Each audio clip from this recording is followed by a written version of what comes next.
People have been going crazy about these online, like I've just been seeing a lot of hype around them, but I don't really see what the hype is all about. Roll that intro.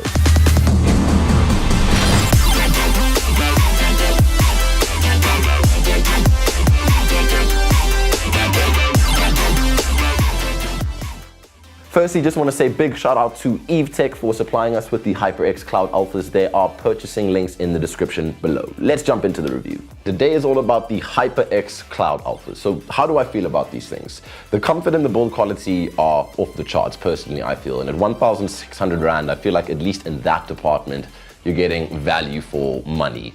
But when we start talking about the sound performance, the design, any kind of like added on features that they give you with the purchase, it starts to become a little bit questionable, at least in my book. But let's talk about them in a little bit more detail. Aesthetically, I'm like, I don't know how I feel. Red isn't one of my favorite colors.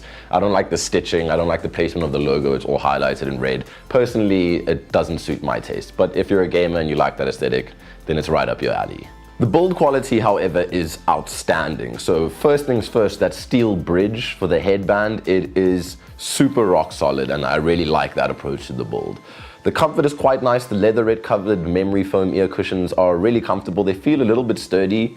I don't know if that's just me, but overall comfort is great. And the cushioning on the headband is also really, really nice. The stitching doesn't seem to press into my head whatsoever. My one issue with the comfort may be slightly tight clamp force. Horizontal clamp, what do we call that? I'm just going to call it clamp force. It's got a very strong clamp force on it, and that might just be because of my hair though, and it is a little bit heavy, but again, that's probably because of the steel bridge. But nice, really nice build quality all in all. So it is a wired headset, so there's not that many controls to talk about as you would with the wireless one, but there is an inline control for volume. Now, it's like a not a universal slider, but you can slide from both sides. It's finicky, it feels cheap and plasticky. I'm not crazy about it. Also interesting, it's not just your regular 3.5mm jack plug-in, which, I mean, you can use, it does have that, but it's also got an option. They've included a cable that turns it into a splitter for your mic and your music. So that's kind of archaic, but pretty interesting. I guess if some of you still have those old motherboards that doesn't have like a dual channel thing, then I guess that's cool for you. I found it very strange that they included it though in like 2018. That's quite weird. Moving on to the sound quality now, the HyperX Cloud Alphas come equipped with 50mm drivers, and they are pretty loud. Like, they get ostentatiously loud. I don't know if I'm using that correctly, but I'm going to throw a big word at you. They get ostentatiously loud, and the sound quality isn't really good to back up all that volume. But let's have a listen to the binaural audio recording.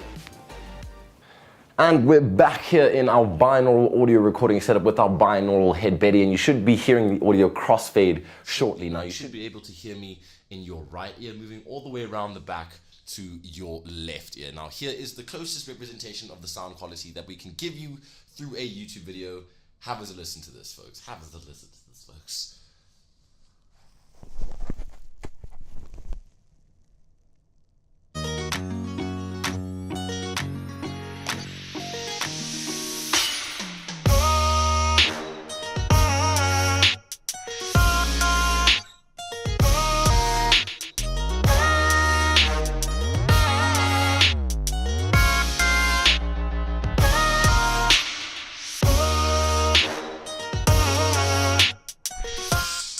Personally, I don't think that's actually too bad. There seems to be a decent amount of bass representation there, but the mids sound a little bit muddled, and the trebles sound like they've been pushed a little bit far, giving it a slightly straining sound on your ears. So I can't really listen to them for too long, just in the context of music. But overall, decent sound quality. Let's jump into the mic. And this is the microphone test for the HyperX Cloud Alphas. Now, people have been raving about the sound quality of the mic as well, and whilst it's definitely adequate, it performs for the price point. It's nothing special. I feel like it's on par with the SteelSeries Arctis Pros or something, maybe a little bit better than the Corsair HS70s, but I don't feel like it's as good as something like the Razer Thresher 7.1s. There is a decent amount of clarity, but it's still got this kind of tinny, underwater, nasally, gargly sound, whatever they're doing to compress some of that noise. I think I heard a dog barking in the background just now. Yeah, so like, I mean, that's kind of what it does, but not bad, just nothing special. Back to the review. So all in all, that sound performance is decent for the price. I just wasn't necessarily blown away. I guess it's just what you can come to expect from a headset at that price range. There was just nothing exceptional about it. And that pretty much wraps it up for the sound quality of the HyperX Cloud Alphas. Now, if you bought this headset and you had to listen to it, I don't necessarily think you would be unhappy. I think you'd be perfectly satisfied. You just wouldn't be excited about the sound. There's nothing special about it at this price point. And that pretty much wraps it up with regards to the HyperX Cloud Alphas. There's not much more to say. They are not a bad headset by any means. There's certainly worse headsets out there. There are also definitely better ones. So the question I'm asking myself, is it wise as a brand to hover in that middle ground and not offer your customers anything more for the price? That's how I feel about it. And that pretty much wraps it up for this week's installment of Reality Check, guys. Let me know in the comment section below what you think about the HyperX Cloud Alphas. Do you think they are living up to the hype? I personally do not.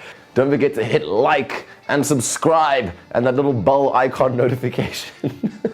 Keep it together, Gareth. Keep it together.